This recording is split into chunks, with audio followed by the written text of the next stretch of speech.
Good morning to my people. Good Good morning, morning. Quentin. Hey, everyone is doing well for this No Sweat Wednesday. Interesting topic for today. Recently, over the past 2 weeks, they've been releasing Gilead graduation talks and even Gilead graduation.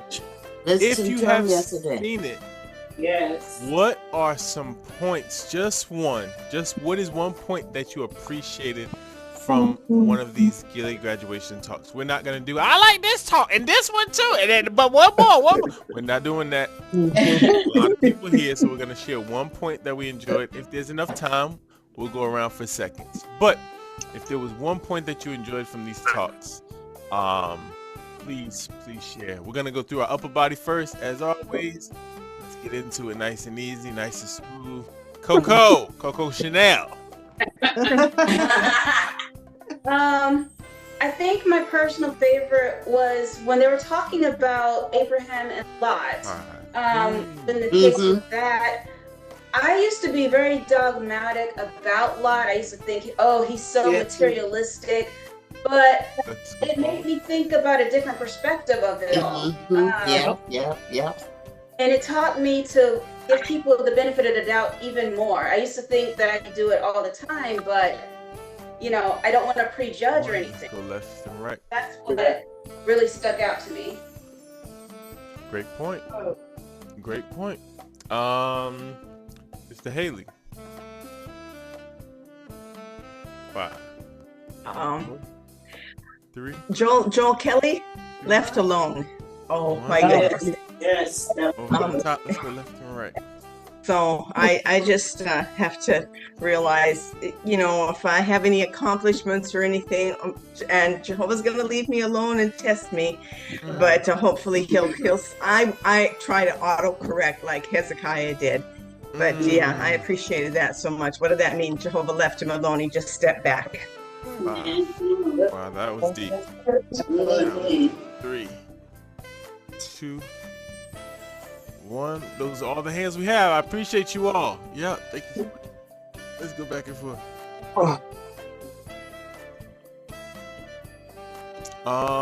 Did anyone else watch the video? Okay, there we go. This is Sally Dopp.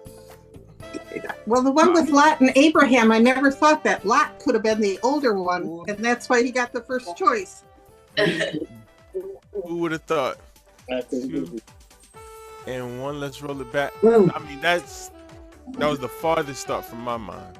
Me too. But yeah, that's wild.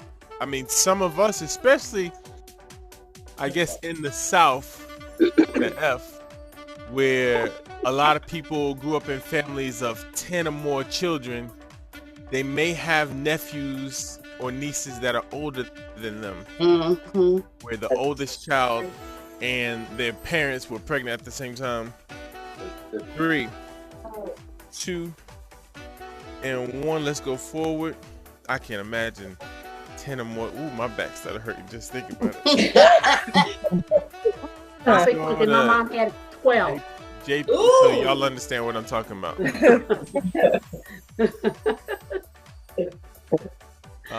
Let's go to JP.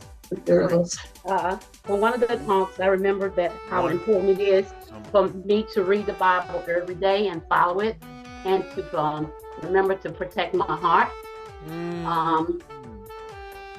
It's just a constant reminder of how Jehovah will help me based on whatever I'm going through, and he'll never leave me, and I just need to continue to lean on him.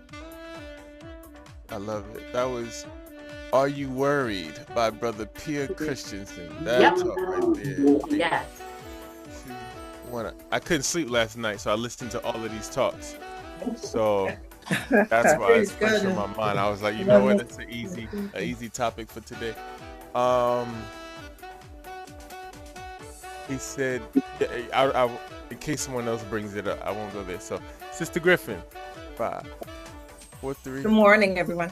Good morning. All of them are wonderful. There was one about the 9,700 yen that they were part of the group that went out, but they were sent back home. Yes. So that was interesting. It was. Some things that I didn't know. So I have to go back over it again. But that's the one that stood out to me. Because they were ready. So, you know, we just stay ready. Let's go. And also following directions, I have to go back home. Or, you know, maybe we will be used, you know, in another facet or a different way. Opposite way. You know what? I'll be honest. I got emotional during that talk. Yeah. Because I was just thinking about my time at Bethel. It's like you're ready, you're willing, you want to be there, and then they're like, go home, and it's like, wow. But you end up being used in another capacity that you would have never imagined, and here we are doing No Sweat Wednesday. Yes. We're gonna do our forearm stretch. Sister Michelle Tyler. You have I guess you said you just watched it last night. Just watched a little bit last night, and I appreciate when he was talking about we're not here to prove anything, you know, because we don't have all the facts. And when he talked about the sister that doesn't come to the hall and goes to the grocery store, I'm guilty of that. It's not the grocery store, it's the club. But no, I'm not guilty of. I'm guilty of accusing someone of that. But still, either way, you do know to realize that you can't judge anybody for what they're doing. I mean, we shouldn't be judging anyway, but that just brought it quite to the front. And I have one question. Do you know the Show Carmichaels? that sister some love.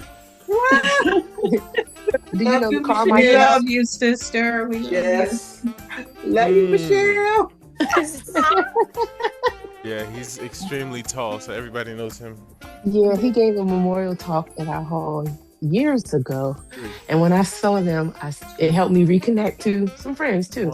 So I saw them and sent them a text and was like, oh, it was nice seeing you guys. And they remember the children and everything. And it's probably been 10 years since they've been to our hall. Wow, yeah. She said she ain't at the grocery store. I'm gonna leave that one alone. Mr. BJ.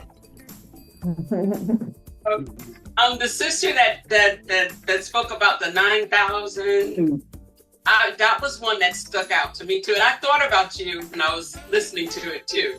But I was like, how is, first of all, what is this number and what is this about? But when he explained everything, I was like, I never thought about it like that. And even though they didn't get to go with Gideon, they still had a chance to prove their allegiance to the right cause. So even though sometimes we don't get to do the things that we think that we should be doing, as long as we're following the chariot, then we're going to be okay. Yes. Yeah. Yeah. Halle. Yes. Awesome. Thank you for that. The OGs. Yeah. I also enjoyed the one about Abraham and Lot. Was Abraham about forgiveness and that part. Abraham, when Lot was captured, he said he could have said, "Well, that's what you get for that kind of faith." But all that he was interested in was getting his brother back and gaining Jehovah's favor. That's all that matters.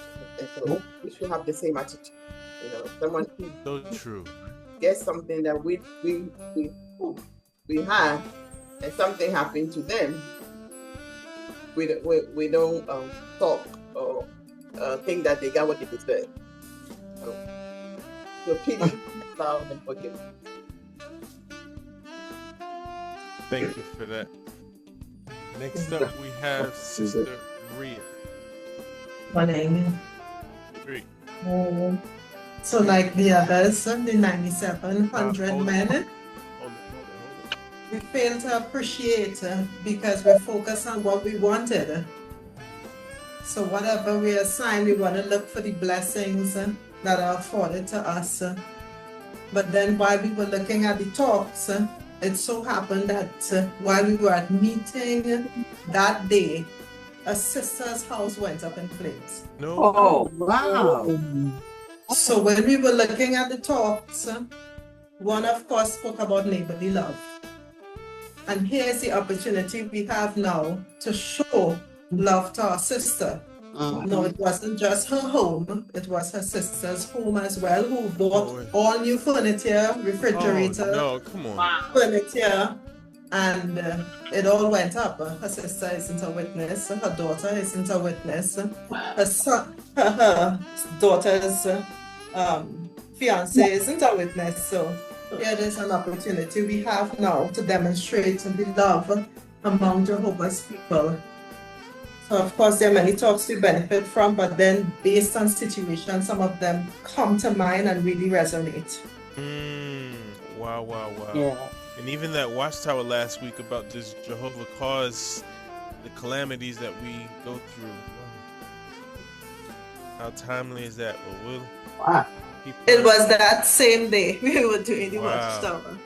3, 2, come up slow, and 1, nice and slow. We're gonna go back one more time. Get a good stretch in your abs, but remember to keep breathing. It's gonna get tight in your stomach, but keep breathing. Push it out. Keep breathing. 5, 4, 3, 2.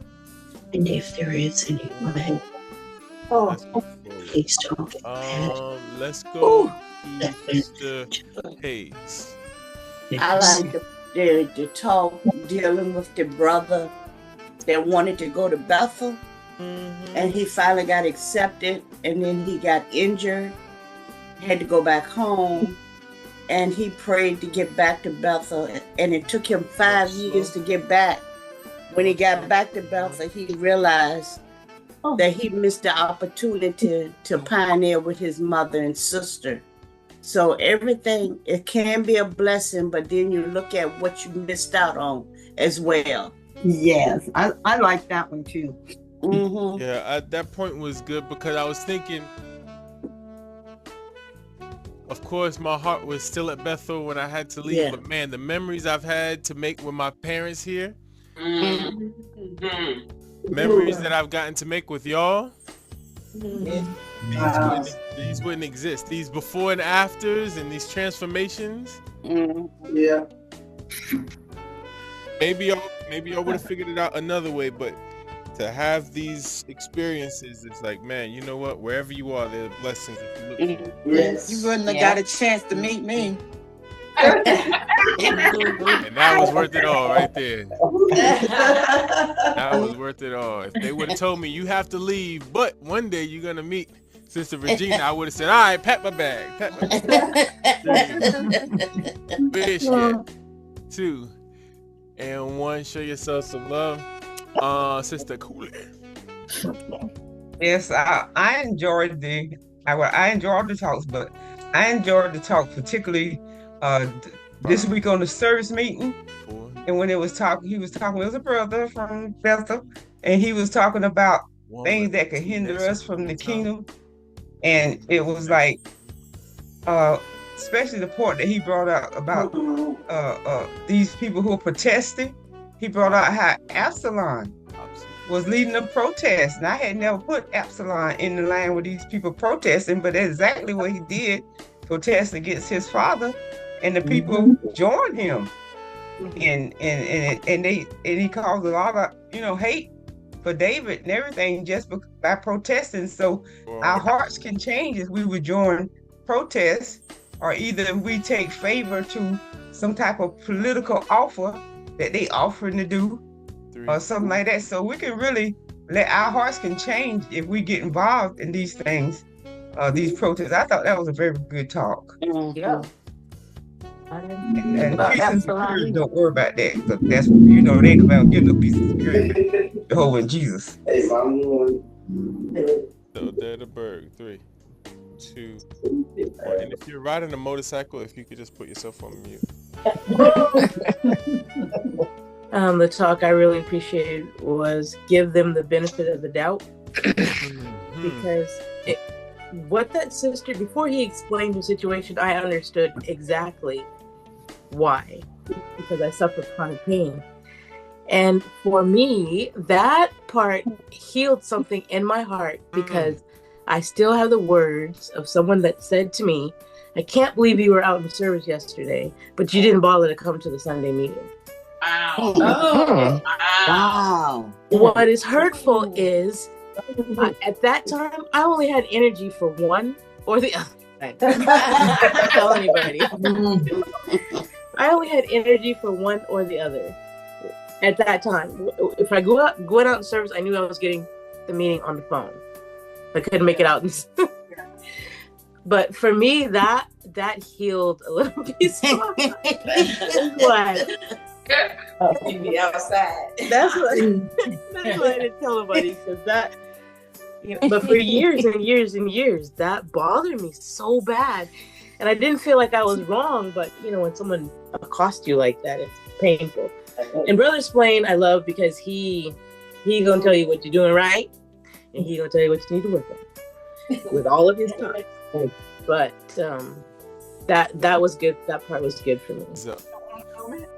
Yeah, people, I dare say, maybe you would agree, people have no clue how lasting and how powerful their words can be. Yeah. The tongue. And wow, when they say the tongue is a small organ, but what a big fire it can cause. And then if you bring it up to somebody, they're like, oh, I don't even remember saying that. Because they just throw their words around willy-nilly because they don't understand the power of the tongue. But yeah, when we saw that brother again 5 years later, he didn't even remember me. Exactly. People, 3, 2, 1, let's go, heels up. And that's one of the reasons why I wanted to become a motivational speaker, is because from early on, I was taught the power of the tongue. You can cause all kind of evil, or you can propel someone to change their whole life with just your words. And it's like that. I love that ability. It's a gift and a curse. But if you can really hone in on the gift side, you can really change some people's lives. 3, 2, 1, let's go left and right. Like apples of gold and silver carving. Is that what it says? It's just a few words. Proverbs 22:11. The one whose speech is gracious will have the king as his friend. If you learn how to talk and you learn how to show empathy to people and mean it, sincerely mean it, man, you can really change some people. 3, move mountains. 2, 1. We're gonna keep our legs open like this. We're going straight up and then all the way down as low as you can. Nice and slow, and then we're coming back up. We have Sister Tanya. She's only gonna do 1 point today. Watch this, y'all. Watch this. She's got some. Come on, bring it.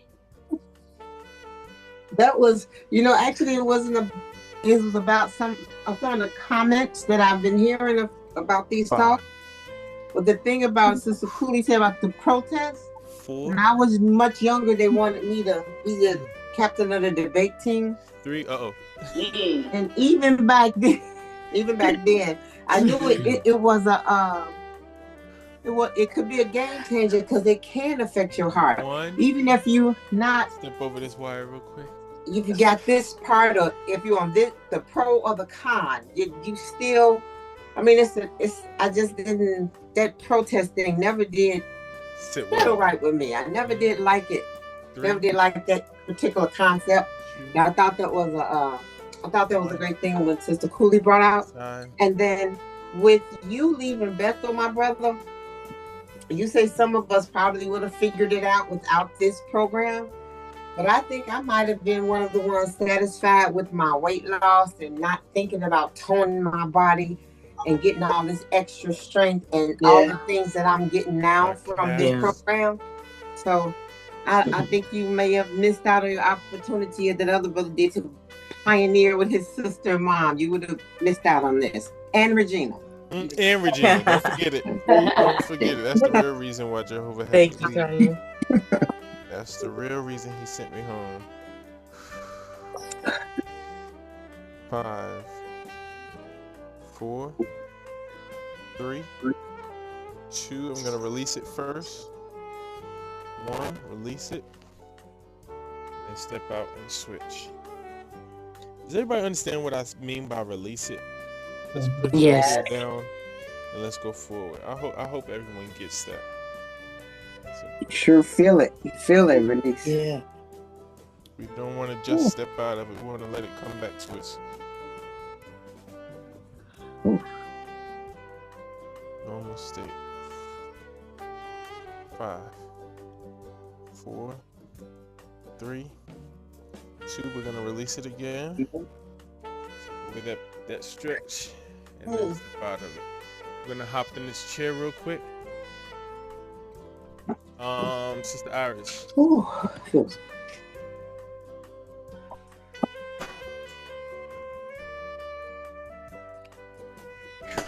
know what we're doing. We're gonna cross that leg if we can. Sorry about that. If you can't cross your leg, we're just gonna go down forward as far as you can. Yeah, I forget the name of the talk, but it's one of the recent ones. But he was saying how important it is to read the Bible every day, and follow Jehovah's instruction, because with Jericho and different things where the Israelites had to fight, he didn't tell them to go out and practice sword fighting for 2 hours or like that. 2 hours, but he told them to pray or to walk around the wall or whatever. So even if things we are told to do don't make sense to us, to do it because everything is Jehovah's battle and not ours, and how important it is to just strengthen our faith, not strengthen our physical abilities as far as how we're going to fight something. Love it. So that reminds us. Let's go forward in 3. It says, how can you train for the way Jehovah fights? Walk around in circles for 7 days? How do you train for that? Blow a horn and scream? Like, how do you train for the way Jehovah fights? But he said with Achan, he proved that there's no amount of sword fighting that can replace faithfulness. Please help me and help me. When Achan let him get a job, left the law, he there's nothing Jehovah could do for him. Man, that was what a good point. 5, 4. We're gonna do these 2 stretches again in 3, 2, and 1. Oh boy. Lord of mercy. Again, whose name is that? Oh, that's Alicia. All right, in 3. 1, lean straight forward if you can. I like the talk also with that Sister Cooley mentioned with Absalom, because it's so subtle sometimes how people can ask you different questions. Recently, my spiritual dad, he told me, he said, you have a vulnerable spirit. Wow. And I was like, I want to get that off then. Like, how can you take that off? Like, I don't want that. And just thinking about it and really meditating on it and asking Jehovah for help and thinking about that talk and how Absalom just was asking people, we don't always know the intentions of why people are asking us certain questions, and how subtle he was, but how in his heart was cold towards his own father. Like, he wanted something that was given to his dad. And just being mindful and careful about what people are asking and avoiding those protests, because his protest was small, but it was still against Jehovah. So just being careful and aware. about what's happening. So that talk was really special to me because, like Sister Cooley said, I never really thought about that being a protest as well. I love it. I love it. Thank you so much. Cody, you have another one? It's on the same lines as keep giving people the benefit of the doubt. It reminds me of the in Colossians where it says to season your words with salt. In my case, there was a sister that I have grown to love dearly. She had a very sharp tongue. So whenever she would say something that is a little off key, I would say, season your words with salt, not cayenne pepper. That's a good to one. this day, she still appreciates it. Cayenne. Every time, we talk about it, we're like, cayenne pepper. Cayenne pepper, where she needed some Tony Chachere's. 4, 3, 2, and 1. Thank you. We're going back and forth again. That is Sister Holland. I appreciated the talk that showed that we don't want to have people looking at us and all that we've accomplished, but as we do things, we want people to be impressed with Jehovah, because nothing that we do or are able to accomplish are we able to do it without Jehovah. So we want to give him the glory, just like Jesus did. He always wanted people to be impressed by his Father, not himself. Well, that was deep, wasn't it? That was sort of. Are you impressed? Are they impressed? Are you impressed? They be impressed. One. Let's go over the top one more time. Mr. McFadden. Good morning. Well, I just was thinking about how important it is for us to follow the instructions of those taking the lead, and how crucial that it's going to continue to be before we end, for this wicked system ends. So one experience that I recall happened with a sister during the brush fires in California, and how they were, it was a sister that she basically knew that area, because the area she was from, and was quite acquainted with it. And she said, now why is he sending us this way? No, it's a quicker way, this other way. So the brother directed them to go to this other direction, and when she looked behind her, that area was a fire. And how grateful she was that she listened to the instruction.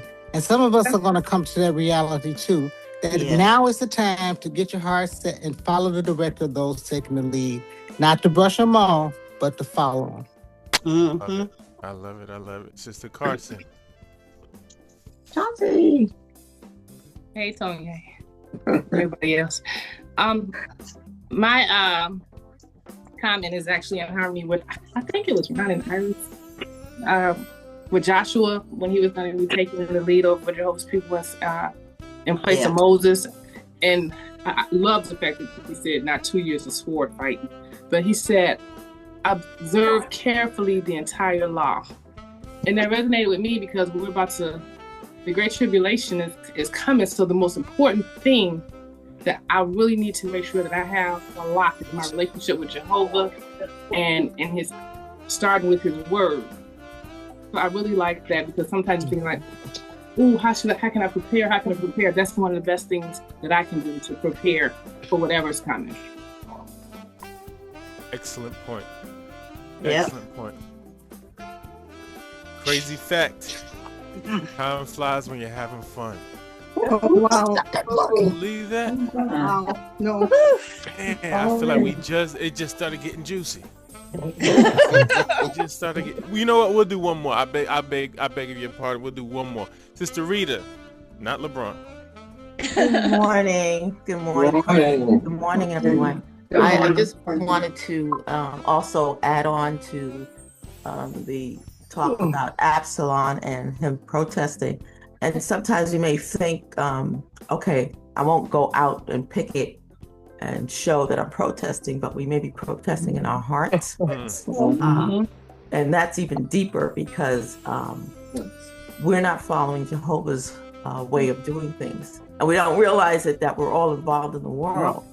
But we can, have our own opinions about different people in the world and think they're better or they're worse and why and so forth, and how they could do a better job and so forth. So we get ourselves involved in that personally, innerly, in our hearts. It could be so damaging to us and we don't even realize it. So it's so important to make sure, as it's always counseled, that we look in the mirror and see ourselves for what we really are and ask Jehovah to help us in any ways that we need that help. And thank you all for your comments. I love it. If you have any more comments afterwards, I'll be on to hear them.